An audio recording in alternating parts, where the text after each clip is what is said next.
लिपुलेक, लिम्पियाधुरा र कालेपानी क्षेत्र नेपालको अभिन्न अङ्ग हो, निशर्त फिर्ता हुनुपर्छ। मैले यो कुरा जोडका साथ राख्न चाहन्छु।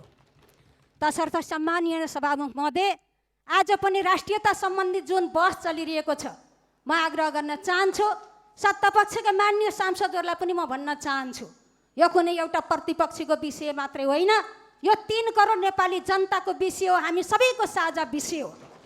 त्यसैले यो सम्मानित सभाबाट भुल सुधार गरौँ, हामी सबै एकताबद्ध भौँ, राष्ट्रियताको मामलामा पक्ष विपक्ष हामी नभौँ, हामी एकताबद्ध भएर भुल सुधार गर्दै हाम्रा तर्फबाट सम्माननीय सभामुख महोदयले त्यसको नेतृत्व गर्नुहोस्, एउटा राष्ट्रिय सङ्कल्पको प्रस्ताव पारित गरौँ, सम्माननीय प्रधानमन्त्रीज्यूलाई यो संसदमा उपस्थित गराएर क्षमा याचनसहित त्यो रेकर्ड हटाउने काम गरौँ।